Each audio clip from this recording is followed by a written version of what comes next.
सभी विद्यार्थियों का स्वागत है। आज हम लोग पाठ 12 वृत्तों से संबंधित क्षेत्रफल का प्रश्नावली 12.1 का प्रश्न 1 से शुरू करेंगे। प्रश्न 1 में कह रहा है दो वृत्तों की त्रिज्याएं क्रमशः 19 सेंटीमीटर और 9 सेंटीमीटर है।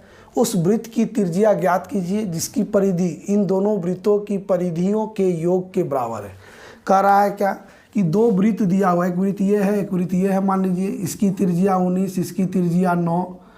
एक तीसरा वृत्त का त्रिज्या ज्ञात करना है जो r है। ठीक है, अब इसमें अवस्था क्या दिया है कि इसका परिधि और इसका परिधि का जो जोड़ होगा वो इस वृत्त के परिधि के बराबर होगा।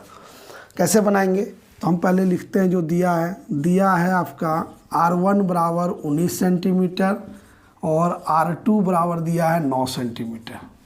ठीक है, हम परिधि निकालेंगे। परिधि पहले वृत्त का परिधि 1 बराबर हो जाएगा क्या 2 पाई r1, यानी 2 पाई r का मान 19 सेंटीमीटर रख दीजिएगा तो ये हो जाएगा 19 दूना 38 पाई सेंटीमीटर।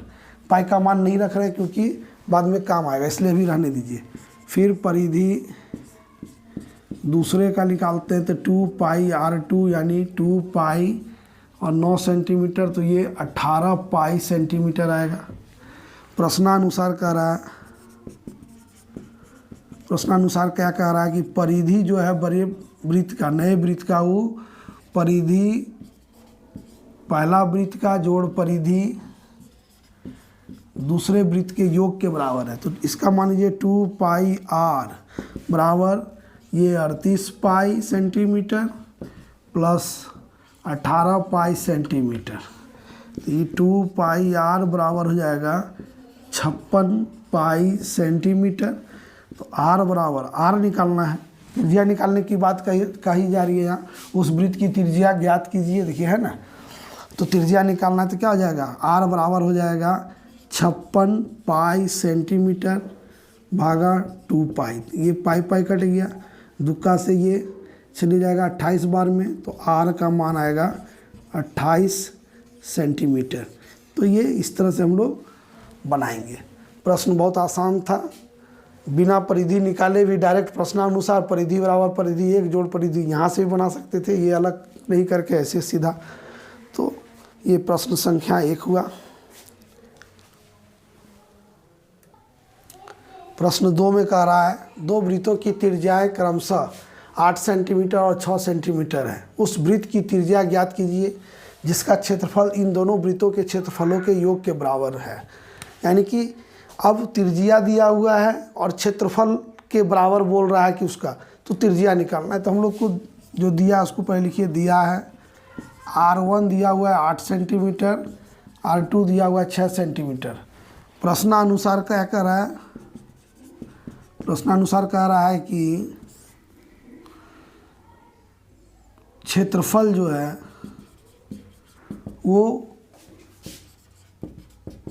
क्षेत्रफल पहले वृत्त का जोड़ क्षेत्रफल दूसरे वृत्त के बराबर है। क्षेत्रफल का तो मान लेते हैं, माना कि त्रिज्या बराबर, माना कि नई वृत्त की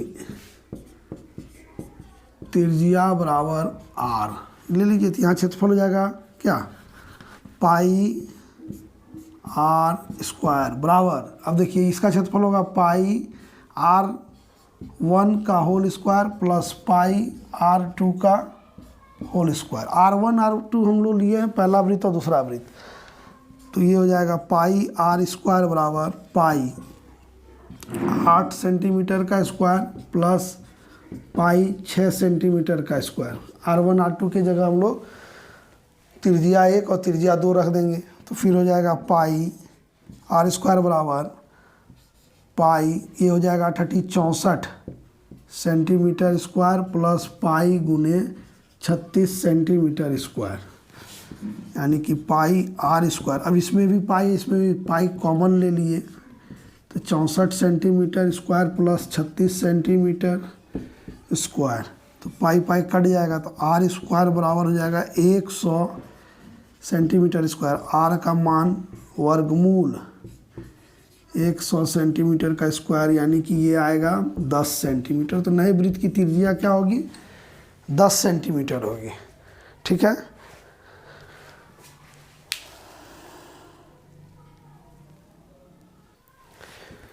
प्रश्न संख्या 3 जो है वो देख सकते हैं कि एक आकृति दी हुई है। ठीक है, ये आकृति आपका बोर्ड पे दिया हुआ है, इसी तरह का पुस्तक में भी है। कह रहा आकृति 12.3 एक तीरंदाजी लक्ष्य को दर्शाती है। ये तीरंदाजी लक्ष्य है, इसमें 5 पट्टी है। पहला पट्टी गोल्ड है, फिर रेड कलर का ये पट्टी है, फिर ब्लू पट्टी है, ब्लैक है, उसके ऊपर वाइट है। ठीक है, जिसमें केंद्र से बाहर की ओर 5 क्षेत्र गोल्ड, रेड, ब्लू, ब्लैक और वाइट चिन्हित है, जिनसे अंक अर्जित किए जा सकते हैं। गोल्ड अंक वाले क्षेत्र का व्यास, इसका व्यास है 21 सेंटीमीटर तथा प्रत्येक अन्य पट्टी 10.5 सेंटीमीटर चौड़ी है। अंक प्राप्त करने वाले इन 5 क्षेत्रों में से प्रत्येक का क्षेत्रफल ज्ञात कीजिए। क्या करना है कि हर पट्टी का क्षेत्रफल ज्ञात करना है। तो दिया क्या हुआ है? दिया है गोल्ड पट्टी का व्यास ये है 21 सेंटीमीटर और प्रत्येक पट्टी की चौड़ाई दी हुई है। प्रत्येक पट्टी का चौड़ाई 10.5 सेंटीमीटर। कहने का अर्थ है ये यहाँ से यहाँ गोल्ड जो रेड वाला सिर्फ है वो 10.5, फिर ब्लू वाला 10, सबका चौड़ाई दिया हुआ है। तो प्रत्येक का क्षेत्रफल निकालने का है। इसका क्षेत्रफल गोल्ड का तो क्षेत्रफल आप निकाल लीजिएगा आसान से। ये त्रिज्या व्यास इतना है तो इसका त्रिज्या हो जाएगा इसका आधा यानी 10.5 सेंटीमीटर।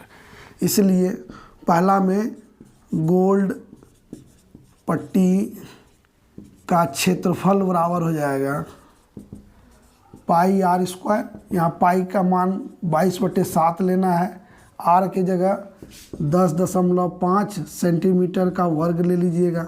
तो 22/7 गुणे 10.5 गुणे 10.5, इसको हटाइएगा, 7 से ही जाएगा, 7 1 7।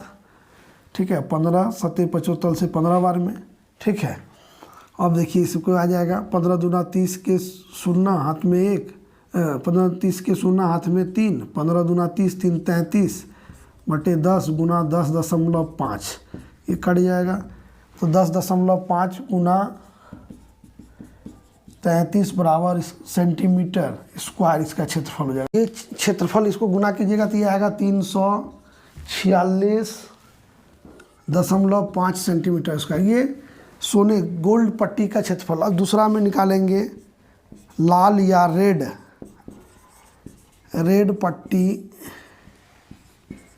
का क्षेत्रफल। तो रेड पट्टी का क्षेत्रफल यहाँ देखिए 2 कॉन्ग्रुएंट वृत्त, एक ही केंद्र वाले 2 वृत्त हैं। ठीक है, तो इस तरह के क्षेत्रफल निकालने के लिए हम लोग इसका प्रयोग करेंगे pi r square minus r square. ठीक है, यहाँ आर बड़ा वाला वृत्त का क्षेत्रफल और ये आर छोटा वाला। तो पाई का मान हम लोग लेंगे यहाँ 22/7। ठीक है, यहाँ आर, अब यहाँ आर बड़ा वाला वृत्त का क्षेत्रफल क्या होगा? यहाँ से त्रिज्या होगा, यहाँ से यहाँ तक का त्रिज्या। तो ये 10.5 और 10.5 तो ये हो जाएगा 21 का स्क्वायर माइनस ये 10.5 का स्क्वायर। अब इसको हल कीजिएगा। ठीक है, इसको हल कीजिएगा तो कितना आएगा? 22.5 इसको कीजिए और फिर इसको हल करके लिखिए कितना आता है। तो लाल पट्टी का क्षेत्रफल में देखिए ये हम यहाँ 21 का वर्ग और 10 इसका 441 घटा 110 कीजिएगा तो ये हल करने पर आपका आएगा 1039.5 सेंटीमीटर वर्ग। अब ये था लाल के बाद फिर है तीसरा पट्टी जो है आपका, वो तीसरा पट्टी निकालने के लिए देखिए यहाँ त्रिज्या का सिर्फ काम है। तीसरा में है किसका? लाल हो गया ब्लू पट्टी का क्षेत्रफल बराबर pi r square minus r square, यानी पाई का मान आप रख दीजिए और यहाँ आर अब क्या रखेंगे? तो यहाँ से यहाँ देखिए, यहाँ से यहाँ तक कितना पट्टी हुआ? 1 2 3 यानी 10.5 10.5 और 10.5 यानी कि 31.5 का वर्ग माइनस 21 का वर्ग हो जाएगा। यहाँ से यहाँ 31.5 होगा इसका तिरजिया, और यहाँ से यहाँ का तिरजिया जो होगा लाल और इसका जोड़ के ये 21 होगा। तो इसको घटा के इसको हल कीजिएगा तो आपका ये ब्लू पट्टी का आ जाएगा। चौथा, ब्लू के बाद है ब्लैक। ब्लैक पट्टी का क्षेत्रफल निकालने के लिए हम लोग क्या करेंगे, पाई, और देखिए अब यहाँ pi r square minus r square, pi का मान तो आप रखिएगा, आर कितना लेंगे, अब देखिए यहाँ फिर 10.5 इसमें जुड़ जाएगा, तो 31.5 में 10.5 जोड़ दीजिएगा, 5 5 10 के 0, हाथ में 1 2 42, ये आर 42 का वर्ग माइनस 31.5 का वर्ग। ठीक है, इसको हल कीजिएगा तो ब्लैक पट्टी का क्षेत्रफल आ जाएगा। ठीक है, इसको हल कर लीजिएगा तो ब्लैक पट्टी का क्षेत्रफल आ जाएगा। इसको हल कीजिए आप, ब्लैक का पट्टी का हल क्षेत्रफल आ जाएगा। और पांचवा जो है वाइट, सफ़ेद पट्टी, वाइट पट्टी का, वाइट पट्टी का क्षेत्रफल बराबर, फिर वही सूत्र लगाइए, pi r square minus r square, pi, अब यहाँ आर क्या लेंगे, अब देखिए यहाँ से यहाँ तक का तिरजिया पूरा 5 पट्टी, 1 2 3 4 5 पट्टी था, तो 10.5 को 5 से गुना कीजिए, 5 5 25 के 5, हाथ में 2 तो 2 5, ये 52.5 आएगा। 52.5 का वर्ग माइनस 42 का वर्ग, क्यों, तो ये समझिए। अभी बाहरी पट्टी जो लिए थे ब्लू तक, ब्लैक तक का तिरजिया था 42, तो उसमें 10.5 जोड़ दीजिएगा तो क्या आ जाएगा, 42 और 10 52.5, और ये वाला छोटा तिरजिया घट गया, मैंने हर बड़ा में उसके नीचे वाला, तो ये, तो इस तरह से हम लोग पांचों पट्टी का क्षेत्रफल ज्ञात करेंगे। ठीक है,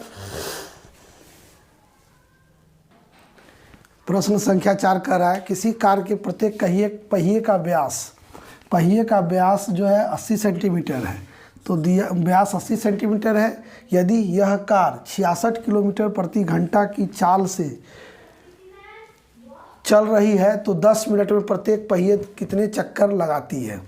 ठीक है, तो दिया है, क्या क्या दिया है आपको, कहने का अर्थ है कि पहिया दिया हुआ है, उसका चाल दिया हुआ है, और पहिया का व्यास दिया हुआ है, चाल दिया हुआ है, 10 मिनट में कितना चक्कर लगाता है ये निकालना है। तो हम लोग पहले तो 10 मिनट में कितना दूरी तय करता है वो निकालेंगे, और उसके बाद व्यास जो होगा, पहिया ही तो चक्कर लगा रहा है ना, ये अगर मान लीजिए पहिया थी, ये दूरी तय कौन कर रहा है, पहिया, एक चक्कर में कितना दूरी तय करेगा, तो जितना उसका व्यास होगा, तो हम लोग निकालेंगे, लिखेंगे पहिए का व्यास बराबर 80 सेंटीमीटर, इसलिए पहिए का परिधि निकाल लीजिए। पहले परिधि होता है पाई डी, यानी 22/7 गुना 80 सेंटीमीटर। ठीक है, पाई डी होता है, तो ये हो जाएगा पहिए का व्यास। ठीक है, उसके बाद चाल दिया हुआ है 66 किलोमीटर प्रति घंटा, तो 10 मिनट में तय की गई दूरी क्या होगा, दूरी बराबर होगा चाल गुना समय। ठीक है, चाल गुना समय, तो 66 किलोमीटर प्रति घंटा है, और समय दिया मिनट में, तो इसको भी बदल देंगे, तो 6 से 11 बार में, यानी 11 किलोमीटर। 11 किलोमीटर ये सेंटीमीटर में है, इसलिए चक्कर की संख्या बराबर होगा दूरी भागा पहिए की परिधि। अब देखिए, दूरी 11 किलोमीटर में भाग देना है 22/7 गुना 80 सेंटीमीटर से, यानी दूरी किलोमीटर में है, इसको सेंटीमीटर में बदल देंगे, किलोमीटर से मीटर में लाए और फिर सेंटीमीटर में। अब इसको भागा देंगे कितना से, तो 22 गुना 80 और ये 7 ऊपर। ठीक है, तो 0 0 कट गया, 11 दूना 22 हो गया, दुक्का से 5 बार में कट गया। ठीक है, ये दुक्का 4 से 2 बार में कटेगा, चाहे 2 से 4 बार में काटिए, 2 से 4 बार में, 2 से 500 बार में, फिर 2 से 2 बार में, 2 से 250 बार में, फिर 2 से 125 बार में। तो आपको बचेगा क्या, 125 गुना 5 गुना 7। इसको गुना कीजिए, कितना आता है, तो गुना कीजिएगा तो आएगा 4375 चक्कर। ठीक है। प्रश्न संख्या 5 में कह रहा है, निम्नलिखित में सही उत्तर चुनिए तथा अपने उत्तर का औचित्य दीजिए। यदि एक वृत्त का परिमाप और क्षेत्रफल संख्यात्मक रूप से बराबर हो तो उस वृत्त का त्रिज्या है, पहला में 2 मात्रक, पाई मात्रक, 4 मात्रक, 7 मात्रक। तो कह रहा है, क्वेश्चन कह रहा है कि परिमाप जो है वो क्षेत्रफल के बराबर है। तो परिमाप होता है 2 पाई आर और क्षेत्रफल होता है पाई आर स्क्वायर। तो ये कट जाएगा, आर आर कट जाएगा, तो आर बराबर 2 मात्रक। जिस वृत्त का त्रिज्या 2 मात्रक के बराबर होगा उसका परिमाप और क्षेत्रफल, तो इसका उत्तर सही उत्तर होगा ए में दिया हुआ है ऑप्शन में 2 मात्रक, तो इसको हम लोग सही करेंगे। बी में दिया हुआ था पाई मात्रक, ये गलत है। ठीक है, उसके बाद 4 मात्रक, 7 मात्रक, ये सब गलत है। तो इस तरह से इस वीडियो में मैंने आपको प्रश्नावली 12.1 का 5 प्रश्न बना के दिखलाया। वीडियो थोड़ी लंबी हो गई है, कहीं कहीं कैलकुलेशन भी हम नहीं किए हैं, वो आप अपने से कर लीजिएगा, क्योंकि अगर कैलकुलेशन करते, उसका जोड़ घटा गुना भागा सरल करते तो बहुत समय लगता। तो ठीक है, इस तरह से आप बनाइए, और अगला प्रश्नावली हम अगले वीडियो में बनाएंगे। तो सभी को बहुत बहुत धन्यवाद।